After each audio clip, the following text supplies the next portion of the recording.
Greetings and salutations. Welcome back once again to the Hardcore One Talent Challenge. Now, I have a bit of a sinus headache, so things are going to be a little bit more subdued this time around. Going to be in a more relaxed, nature, more relaxed mood. Because I don't want to exacerbate my headache more than I already have today. My headaches are all based on the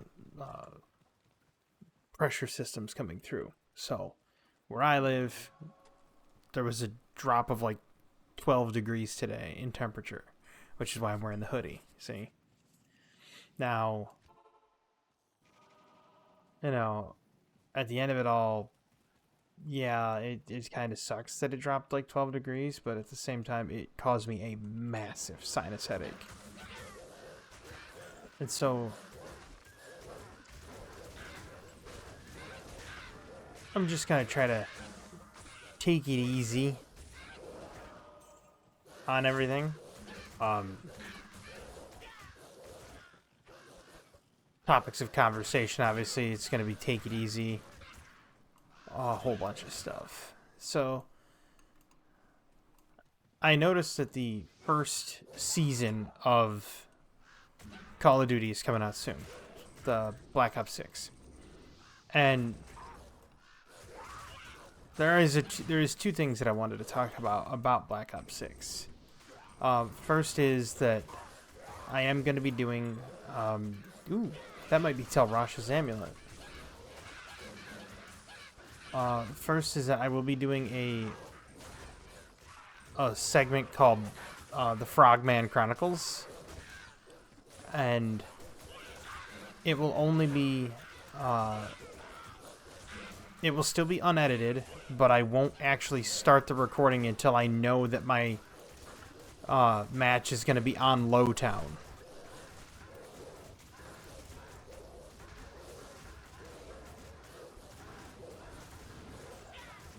There's a reason for that.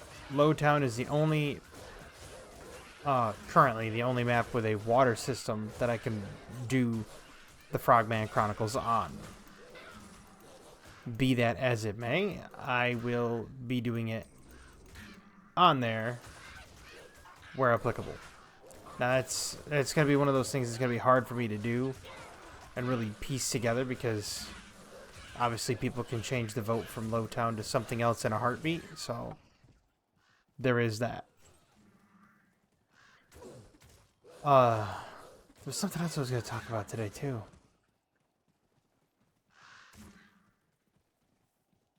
I can't seem to recall what it was. We made some stuff for Thanksgiving. Oh, that's coming up. And one of the things we made was, a gluten-free pumpkin fudge. And I gotta say, having tried a small bit of it.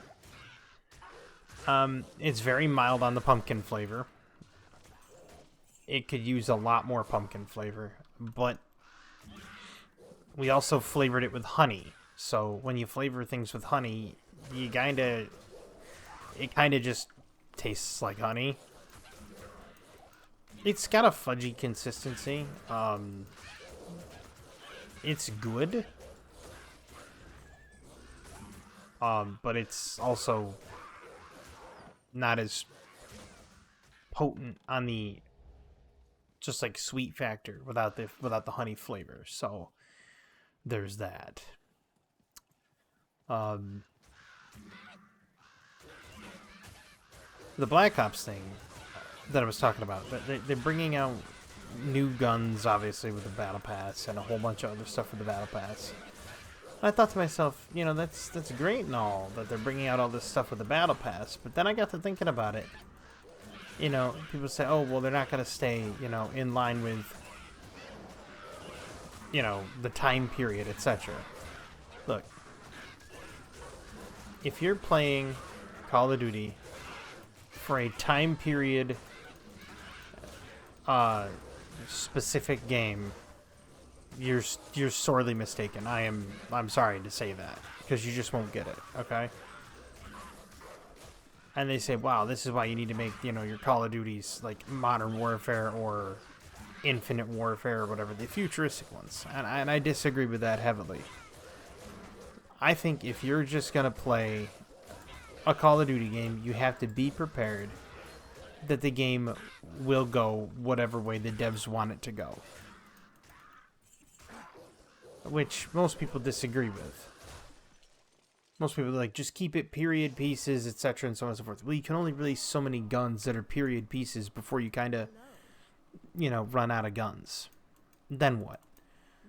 You know, you want to keep this game like a perennial seller. You want people to keep, of course, it's Suburbs. Why not? Couldn't be anything useful.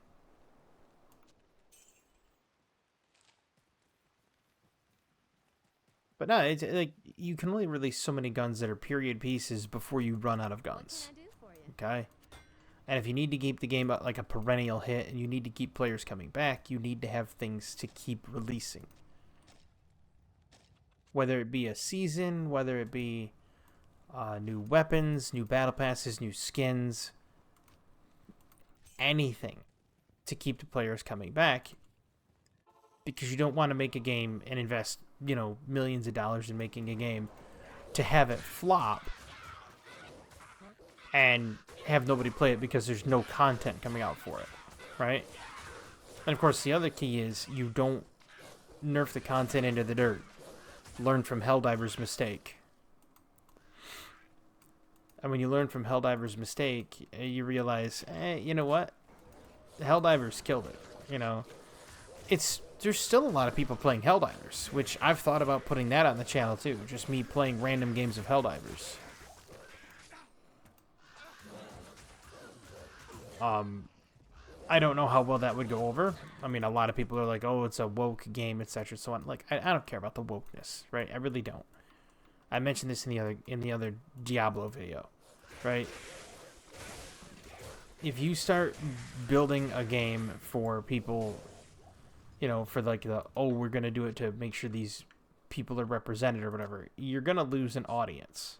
You're gonna gain an audience and you're gonna lose an audience. The question is what are you gaining? What are you losing? And you kind of have to weigh that, right? But I'm not gonna go down that rabbit hole again. This one's gonna be a completely separate thing today.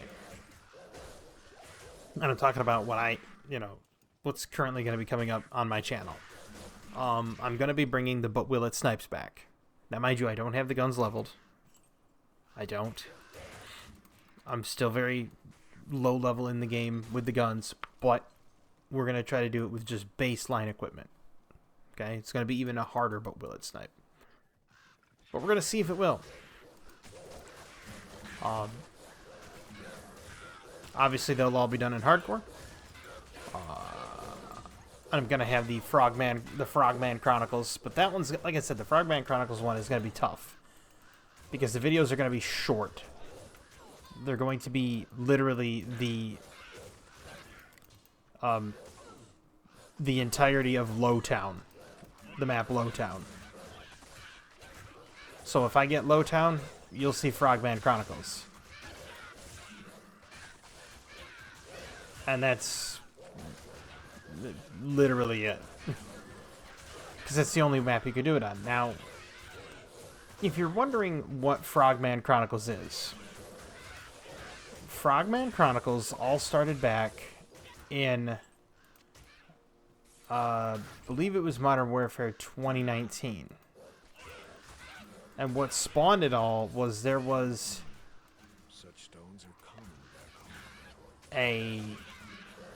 there was a map, Zarqwa Hydroelectric. And everybody had gotten to the point of how, you know, they played Zarqwa by, you know, getting in the buildings, camping certain areas, and so on and so forth. Well, I found a little tactic that worked very well on Zarqwa. And that tactic I called the Frogman, where I would go and I would swim through the underbelly of Zarqwa, and I'd pop up and I would, you know, shoot some players and then duck back down under the water and come back up and shoot more players, and I would keep doing this, and I would keep changing where I am. Now mind you, I had, you know, cold blood, ghost, so they couldn't find me, so they didn't know where I was. And every time I did this, the people were getting to the point where it was all psychological warfare. That was legitimately the whole point. And it worked. It worked to great effect, might I add. And what I mean by that is the players that I subjected to this psychological warfare got to the point where they would just start grenading the water. They didn't even know if I was in the water or not. They would just start throwing grenades into the water. And other lethals and other tacticals into the water. And it was playing on them psychologically. And that was the whole point. And what it does is it gets the player base off balance. And that was the key. And you couldn't really do this in Modern Warfare 3 because they didn't have any aquatic maps that were good enough for it. And you couldn't really do it in Modern Warfare 2 unless Zarqwa... I can't remember if Zarqwa came back for a round trip on that one. But...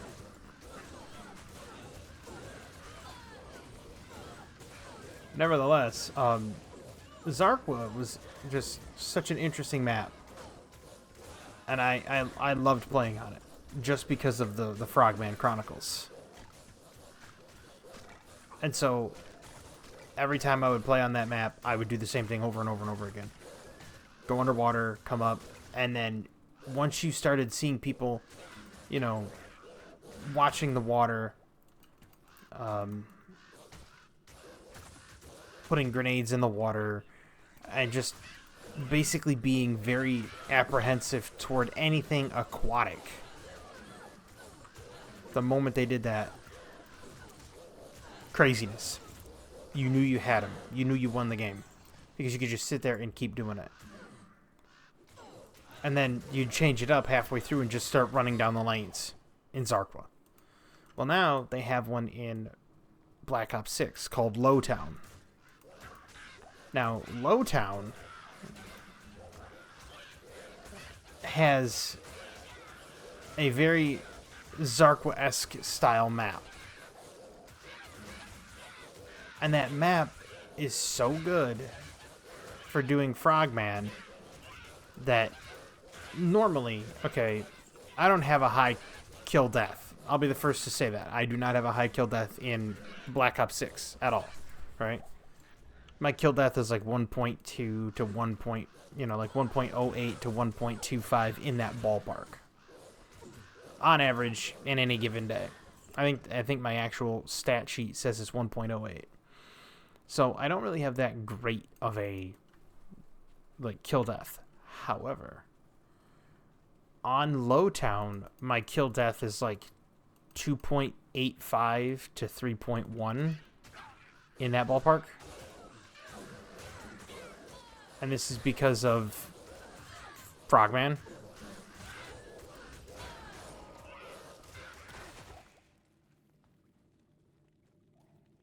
Just that one little simple change of giving me waterways that I could go through and use to my advantage changes the entire game for me. Now, of course, you still have the people out there saying that there's no good maps, that all these maps are awful on Black Ops. And I gotta say something. And this is going to be a very unpopular opinion. But you want to know what? I don't care. I really don't. And that unpopular opinion is every single one of the people that's out there that says, oh, these maps are the worst I've ever seen, blah, blah, blah. They're all used to the old Call of Duty maps where you had 3 lanes, very little deviation of, the lanes, and it's all of these so-called pros who basically have turned the game into a career instead of having fun with it.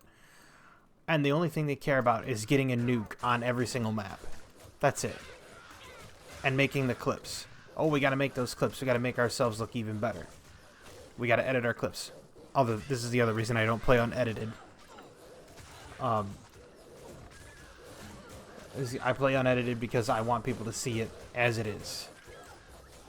And so these pros, and I do use that in floating quotes, they're constantly griping and complaining about the quality of maps. And they'll say, well, you never played on the old Black Ops maps. You never played on the old Call of Duty maps. To that I say, you're right. I never did. The earliest Call of Duty I played was Modern Warfare 2019.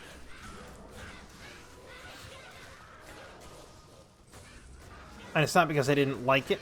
It's not because I didn't like Call of Duty. It had nothing to do with it. It had everything to do with the fact that I just didn't have the means to get into it. It wasn't available for PC, really. And I didn't have an Xbox. And I had no intentions of getting one. And I didn't have a PlayStation, and I had no intentions of getting one. And so I just stuck to my own little PC games. Played like Unreal Tournament 2002, 2003, whatever. And as I was doing that and playing that game, no big deal. And fast forward, Modern Warfare 2019 comes out. It's for PC. I get it, and it's been like that ever since, and I've been playing them on PC ever since. And of course I play them, no aim assist. I turn all that off, and I play with controller. Now, I have some friends of mine that are griping. They're like, why aren't you playing with aim assist? They said you're legitimately throwing away the most broken feature of the game. And I'm like, okay. This is where people differ. This is where I differ from every other gamer out there. I don't run aim assist because I want the challenge.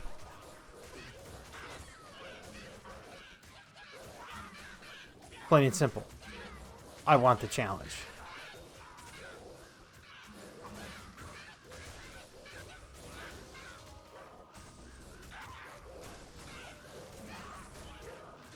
Now, other people play with aim assist. That's fine, they can. I'm not them. If they want to play the game to have fun that way, they can play the game to have fun that way. I have fun without aim assist, and that's the way it'll always will stay for me. But yet, I still have detractors that say I should use it. And pretty much everyone I know uses it if they play with controller. And they say, well, if you're going to play without aim assist, you might as well just play with mouse and keyboard. Nope. I can't. Because I don't have a mouse, you see. I can't even show it because the cord is so short. It's a trackball. It is a $20 trackball. That's it.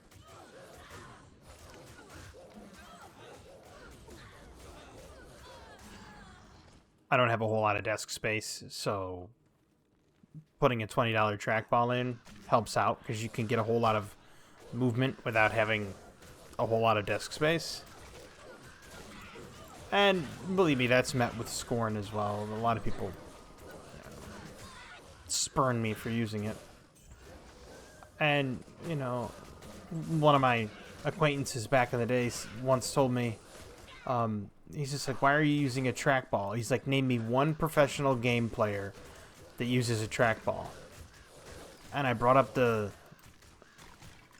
Swedish Quake 3 Arena champion when they had the new version of Quake 3 Arena, and they brought it out. It was just called Quake Arena. I was just like, this guy right here, he's a Quake champion, uses a trackball.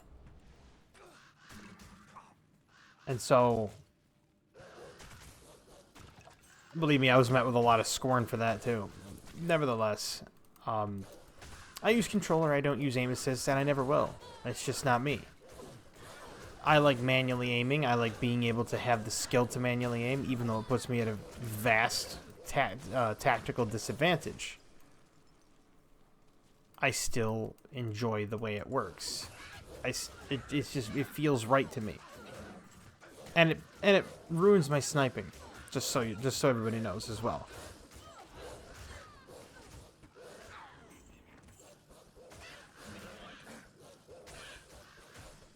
So if I'm sniping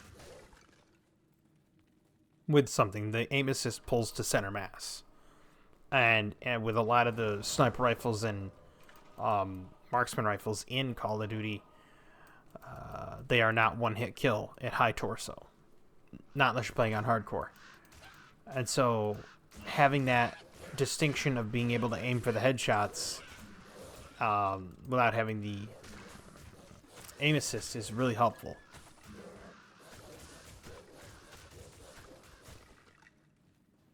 Which is one of the chief reasons I don't use it. I also apologize for yawning. As it is getting into the winter seasons, we have a pellet stove here. And the pellet stove requires these little tiny wood pellets, okay? Now, the wood pellets you can get from any, like, energy supply or, you know, farm store, pretty much.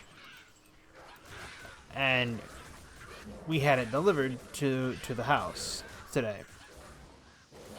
And I had to break down and move all 20 bags. Or not 20 bags, sorry. I had to break down and move all one whole ton of pellets.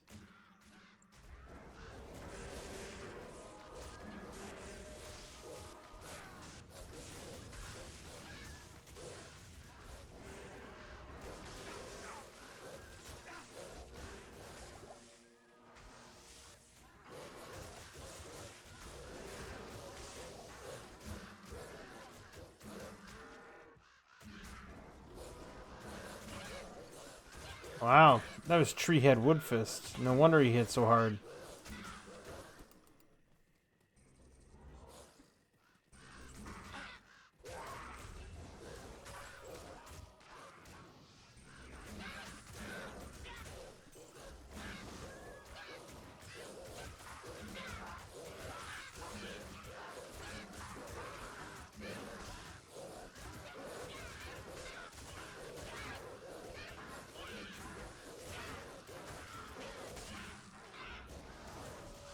I need to kill off these carvers. Otherwise I'm going to have problems. Alright.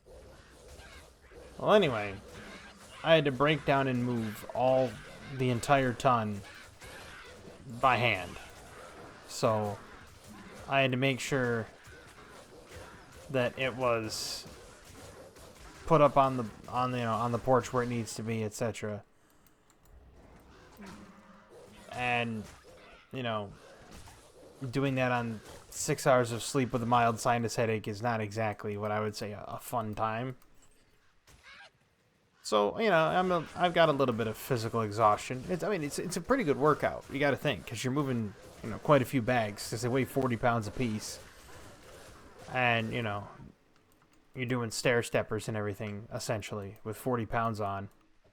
This dead tree teems with energy. Even though, you know, the stair steppers, as I call them, are only 3 steps, it's still stair steppers, folks. Let's be real here.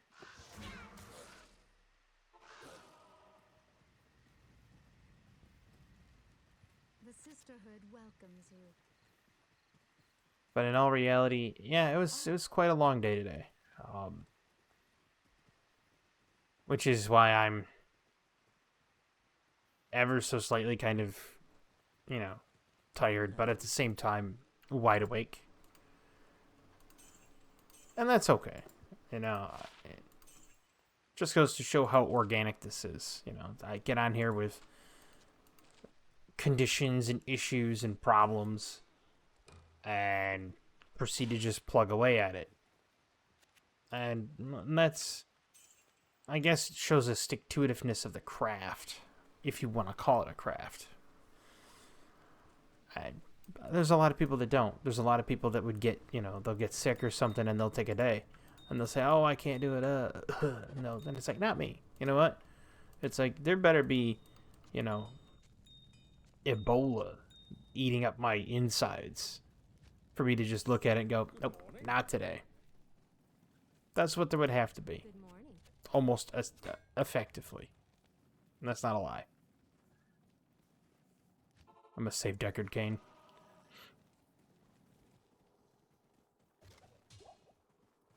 That's not to say that if, you know, that I won't feel under the weather, because obviously I'm human, I'm eventually going to feel under the weather anyway. But it doesn't matter how bad I sound, it doesn't matter, none of that matters.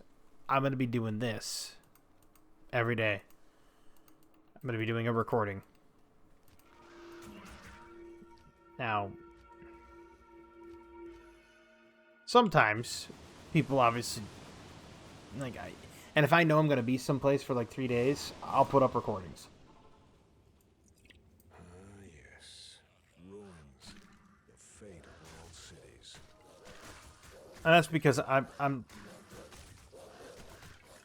can't even say that I'm really goal-oriented. I'm more oriented to the task at hand of I don't want to disappoint myself.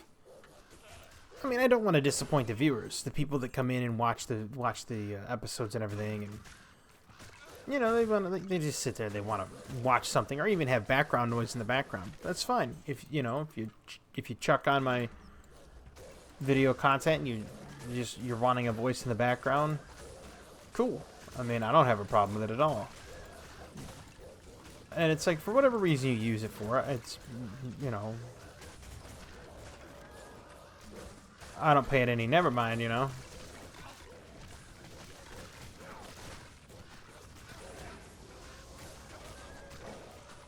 Ow. Ow. Those are painful.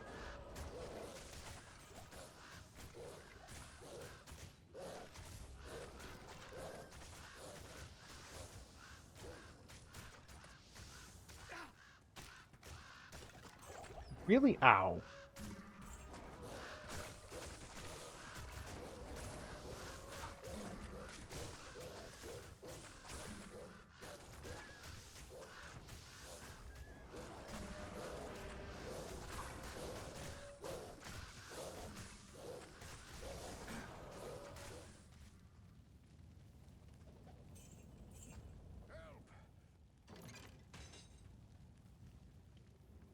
Deckard Cain, leave this place. I can't use a TP because I'm going to lose my Dark Wood location. Whoa. I accidentally hit W. Whoopsie doodle. That'd have been bad, wouldn't it? Just immediately lose all my skill points. Good day. I should regret. Yes. Yes? Not all my skill points, but like my plus to skills. Oof. You'll have Good, I got a ring that nobody's going to use. See? Bad as Ormus. We're going back. There's a lot of monsters there that I didn't kill, like Griswold and others that are money. Well, not money, but gear. Potentially even better gear than I'm wearing, so... back to the whole... I'm gonna double back around here and go back to the whole, you know, the pros that play Call of Duty for a career, and it's like, you know, like, I get it.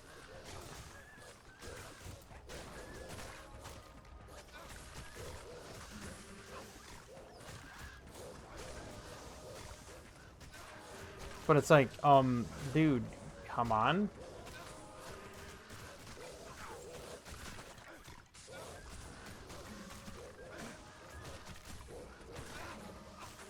It's like, I understand, you know, you want to make a... Like, I can understand trying to make a career out of a game. Don't get me wrong. But... I don't know about that.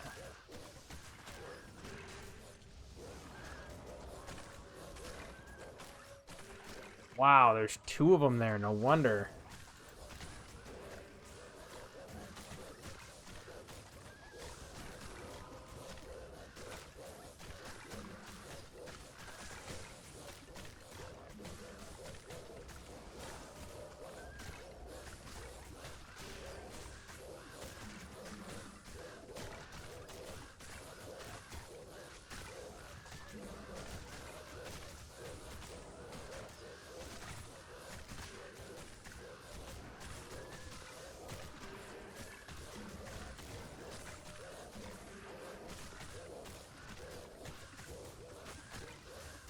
That amplify damage hurts too.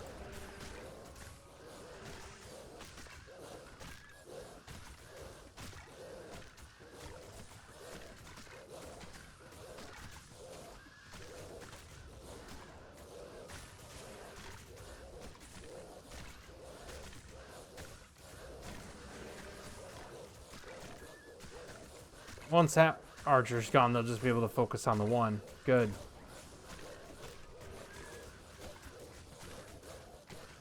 Stone skin is what's slowing down all the physical damage.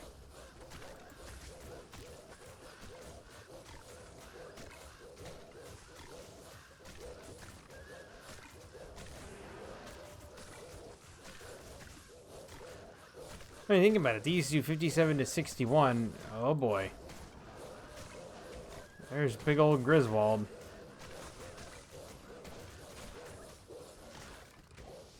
Okay, now that he's dead, we can move on to something else.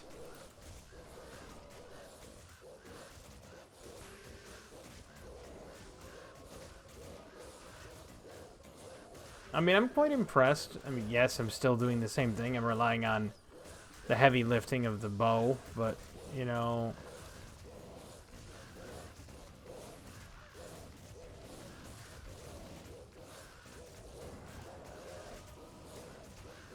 At the same time, you know, hey, I got Firestorm.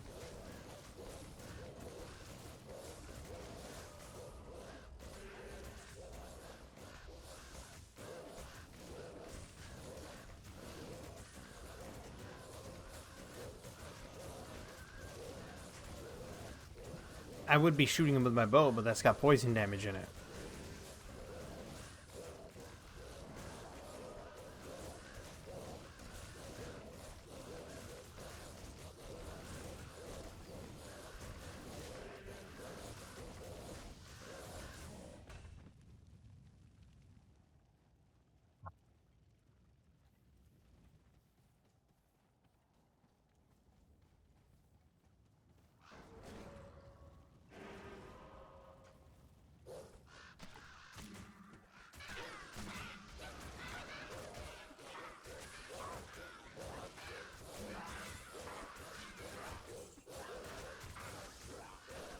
Now,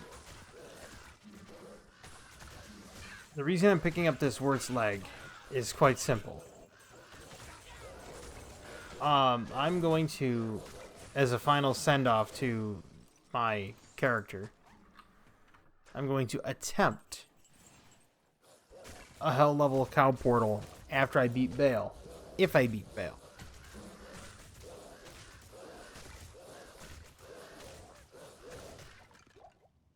In order to do that, I need Wirt's leg from hell difficulty. Champion archers. Not good.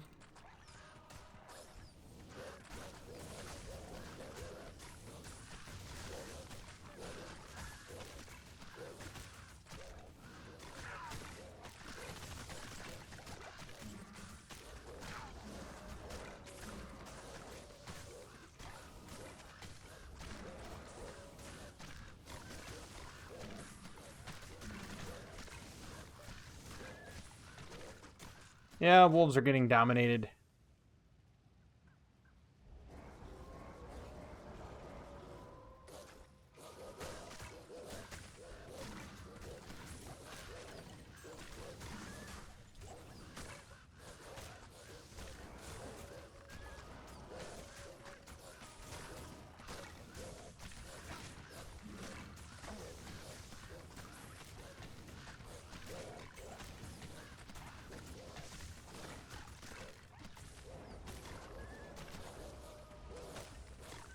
This is kind of nuts without my mercenary.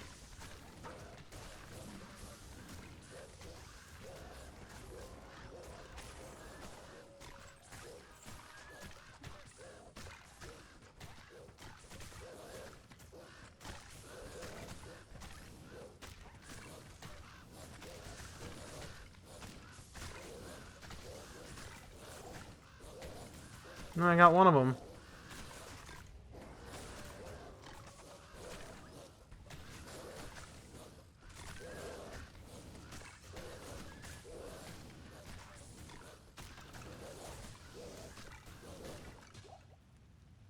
Hey, I got him.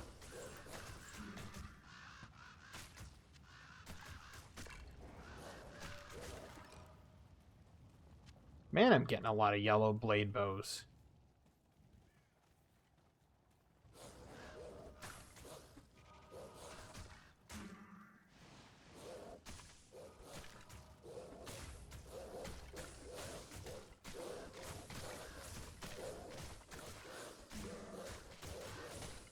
But no, I didn't go back to the Call of Duty pros.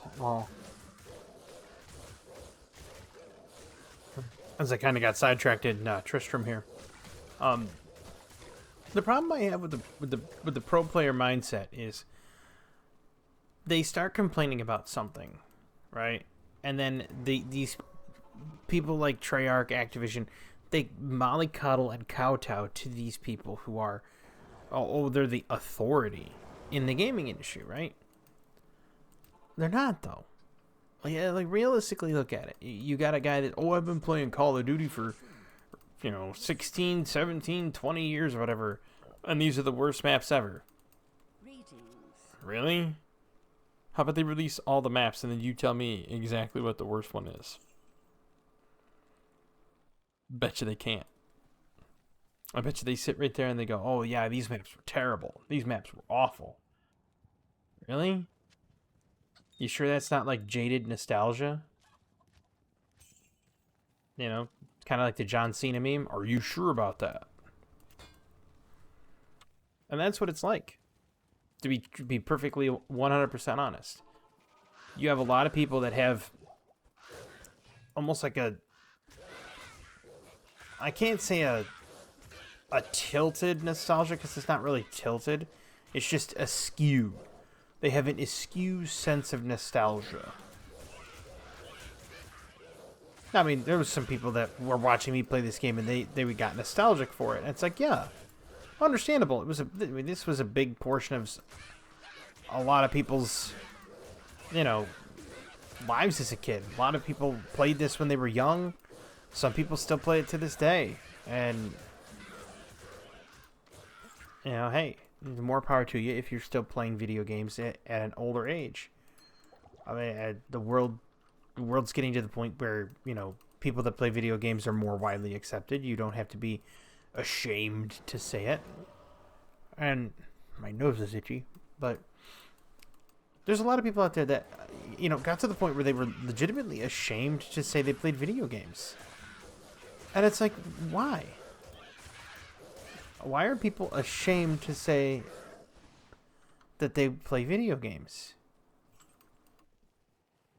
Because it came with like this negative connotation that you were some sort of like cellar dweller,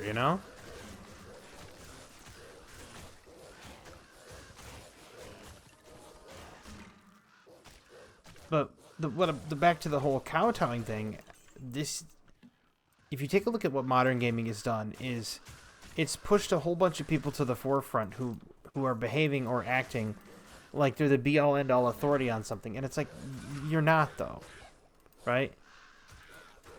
It's like, it's fine if you want to pretend that you are, and it's fine if you want to have the ego to act like you are, but you're not the authority on it, right?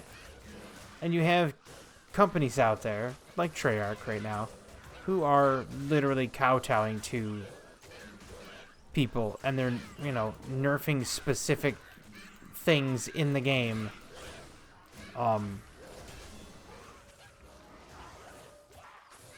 Like, for example, recon. Right? You've probably, everybody's probably no doubt heard about the recon nerf, right? Well, they've been talking about it for a while on Black Ops 6. They're like, oh man, recon's getting nerfed. And a lot of people don't like the fact that recon's getting nerfed, but let me kind of play it out this way. There's a lot of people out there. I'm slowed down by something. One of these people is cold enchanted or something.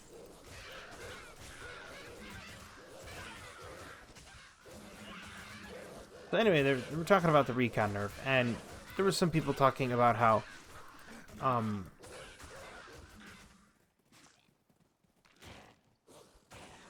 they were saying that the recon nerf... Go away, skill tree. They were saying that the recon nerf was needed, right? And what the whole nerf to recon was is when you were playing certain matches, you could start up a match, dash to the other side of the map, switch your loadout, and then switch up to recon where it allows you to see enemies through the walls. And what these players would do is they would have a double time sprint knife using loadout that makes them sprint across the map faster. And then when they got over there, they would switch to the recon setup that had a whole bunch of bullet penetration.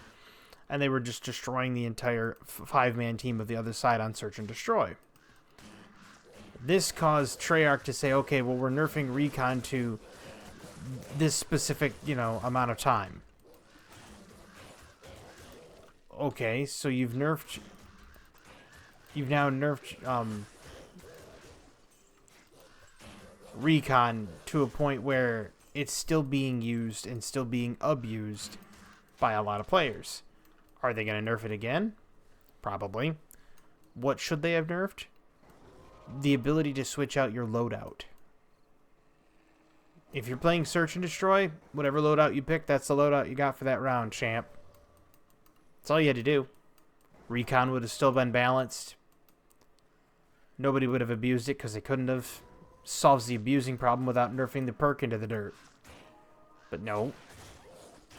You're going to have the squeaky wheel of the pro scene players, or the people yearning to be pro scene players, and they're the ones that are going to get your game ruined. Because these companies put more weight into these small cluster of players than the large quantity of players. And they've been doing this for years. It's nothing new, right? If anybody thinks this is a new thing, it's not. And they've been doing this for, I don't know, the past dozen or so years or more. And they say, well, the reason why we chose the pro players to get the advice from and to get the feedback from is they play the game more often. They know what they're talking about. And this is where I would like to disagree. Just because you're a guy that plays the game all the time, right? You could be one of those guys that plays it 16 hours a day, 7 days a week, training for the World Championships or whatever. And let me tell you, that doesn't mean you've got the insight to understand how trying to balance something like the recon perk or what have you, trying to balance that is a very difficult situation.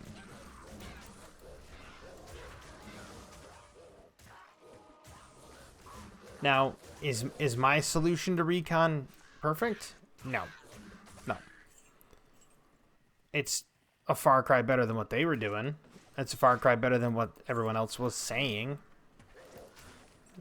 It's light years ahead of what they said. But it's by no means perfect. Nor would I ever claim it to be. It's like, you guys may know the mechanics of the game, but when it comes to, understanding balance, you don't understand balance. And they don't, because they take a look at something that affects specifically them. They take a look at something that is detrimental to their gameplay, and they want it changed to make their gameplay better. That's it. That's how a nerf happens.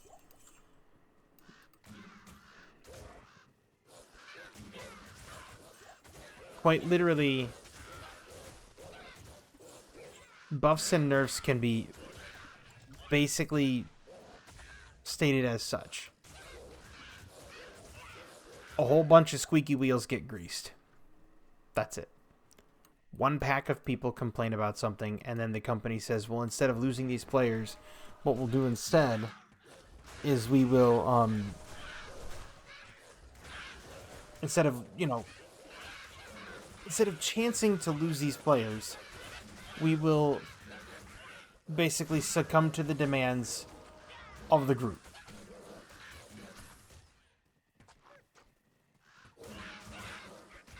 And now they've started doing this all too much.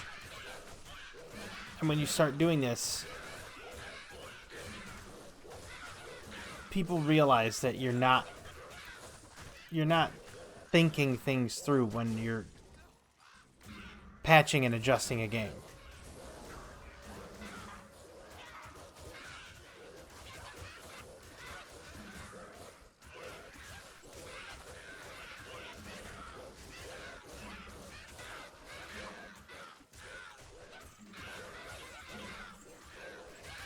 A recent good example, right?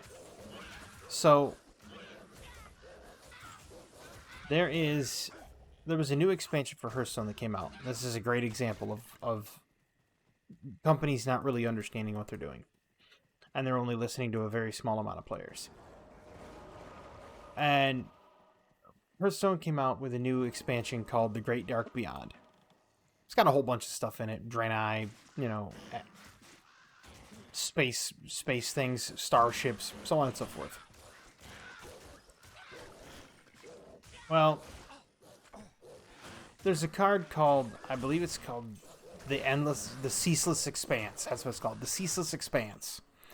Well, the Ceaseless Expanse doesn't sound all too powerful. It's a 100 mana card. Now, the funny part is the 100 mana card, it costs one less for each card drawn, played, destroyed, etc. Which means it reduces in cost rapidly. I'm going to get to the Black Marsh waypoint and then I will end it for tonight. But the Ceaseless Expanse oh well, they're all immune to fire. Ow! I'm gonna go use the well. This is stupid.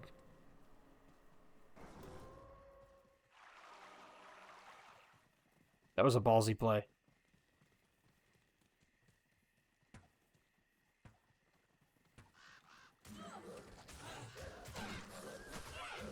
So, nevertheless,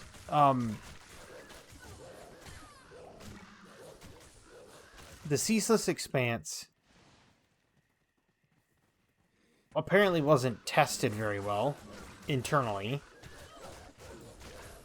because it's already been banned in certain formats, which means Blizzard never sat down and thought things through and played the game and said, oh wow, this is broken, let's try not to do that. Now, people could make the argument that, Blizzard doesn't have the time. And I would agree. John Q, developer, obviously, doesn't have the time to sit down and dedicate a large portion of his life to balancing Hearthstone cards. So, what I don't understand is, if they don't have enough time to balance Hearthstone cards because of whatever the reason, why don't they outsource it?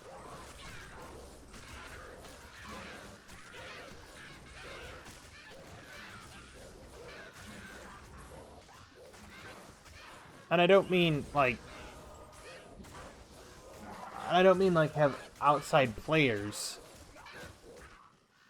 I don't mean outside players develop the stuff. I'm saying, why don't they outsource the balance requests, right?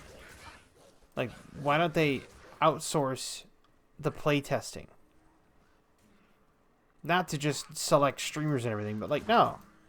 Send out a little code to a small passel of people and say, you have been selected to participate in a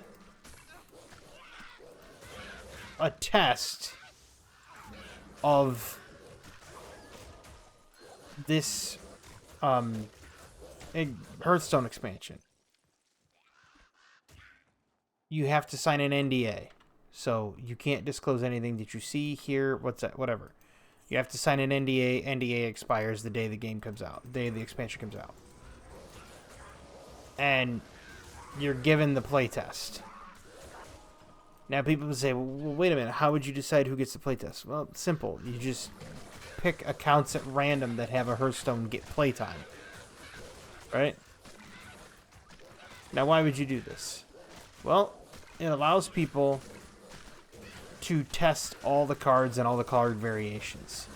You give them access to all the new cards, and you give them access to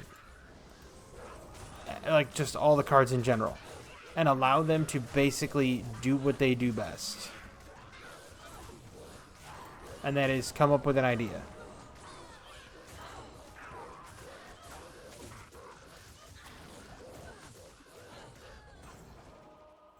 Because I guarantee you, a pack of players that have access to all the cards and access to all the power will come up with the most out of this world ideas that you've ever seen. And when they do, you're going to get good metrics back.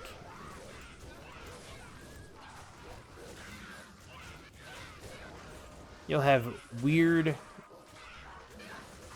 like, balance metrics. People say, like, oh, this card's too expensive for the cost, etc., so on and so forth. Or they'll just say, this card's good, it just needs to be a little bit, a little bit weaker on health, a little bit stronger on, toughness, what have you. Or a little bit weaker on health, a little bit weaker on attack, so on and so forth. And you'll get a variety of balance ideas from a large pool of players drafted to balance your game.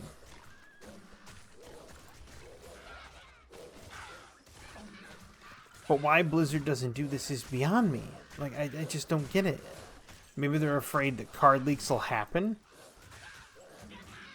Well, cards already get leaked. Card leaks already happen. Like, internal documentation already happens. Like, you're not going to stop it anymore, Blizzard. It's not the 1990s.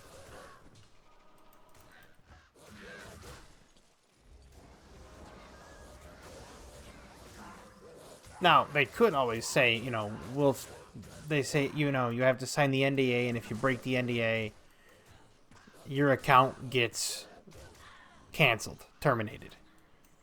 Everything on it's non-refundable, termination. Boom. Okay. That would certainly stymie any leaks from players.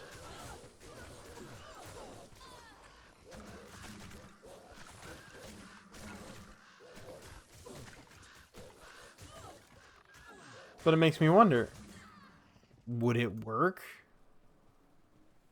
Would Blizzard be open to that suggestion of having external playtesters test balance patches for games? I mean, they would get back, like I said, they would get back the proper metrics.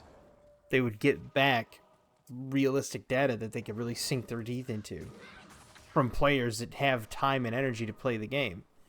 They don't do that anymore.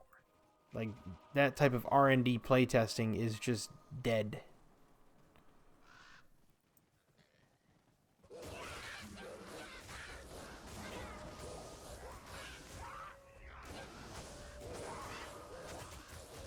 And people will say, well, what do you mean it's dead? It's just dead. Like, people don't playtest anymore. They really don't. They don't send out to, an independent playtester.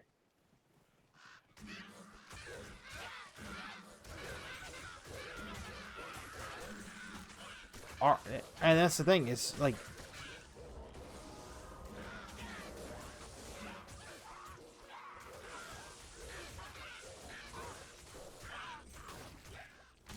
research and development teams and research and development sectors have been replaced by board, shareholders meetings. There's one of your problems in gaming today. Everything's decided by shareholder consensus.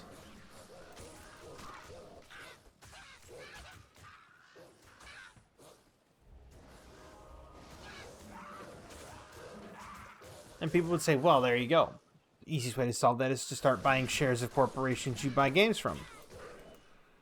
Only that only works so far. you can only buy, John Q. Public can only afford X amount of shares of a company. They don't have just disposable income to burn because they're also purchasing these games to play. Knowing this, it's kind of hard for them to be on the board of directors, or not board of directors, but board of shareholders, and still, make ends meet and still play games and everything.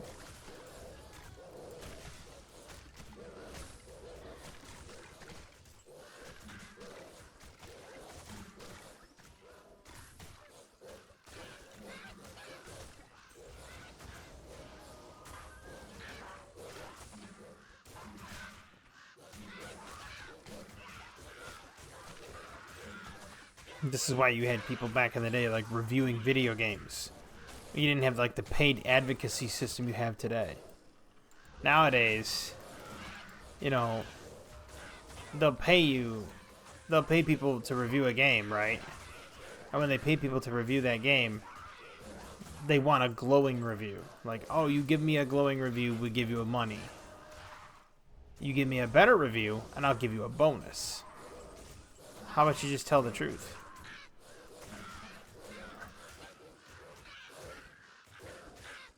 If the game is nothing more than a pile of burning flotsam, say that.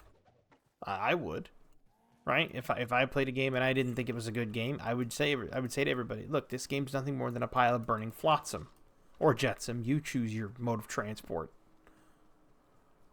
However, I'm not against it. I'm not against saying the truth like that. Like,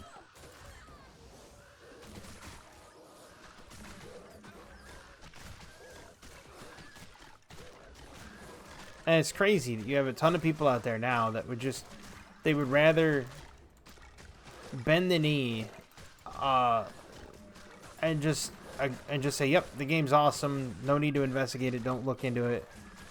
Don't ask questions.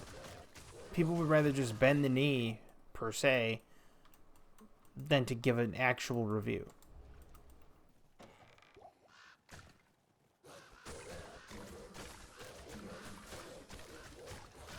I think it's time to take everything out of the hands of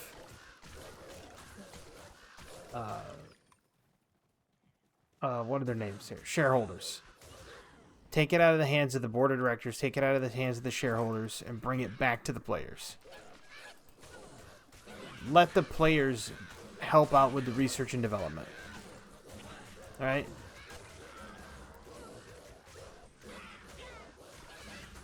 Because I tell you right now, like, people say, what's happened to games? Every game's got some sort of monetization scheme. Well, of course. You have investors and shareholders and, directors who sit there and they go, how can we make more money out of this game than we're already making? And then one of them comes up with an idea and the rest of them just kind of harumph and go along. Whereas a group of players researching and developing the game, not really developing, but researching the game and giving feedback to the development crew would tell these people how to make a better game. And they'd be like, oh, well, we don't want to spend that much money. Well, let me break it down for people, right? Let me break it down for even the executives that won't understand it. A player will gladly pay $100 for an incredible game. A player will gladly pay 100 to 110 to even 130. There were some players that were paying up to $200 for a collector's edition of a game because it was a good game. People will pay for it if the quality's there.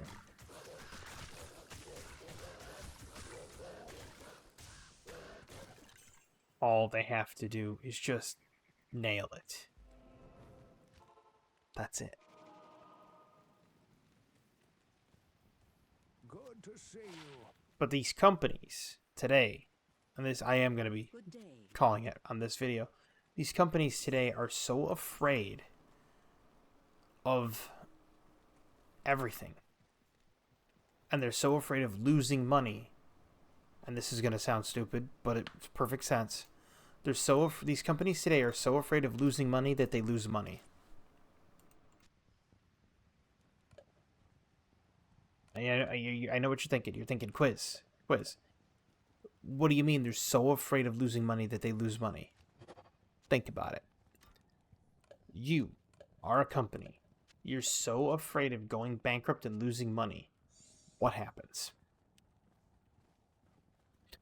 You purposely underdeliver, and you make it a live service game, and you come up with all these gimmicky things, and you underdeliver these games because you're so afraid that if you make the wrong game or the wrong thing, that you're going to get vilified, ostracized, and you're going to end up losing more money than the game was worth by making a subpar game.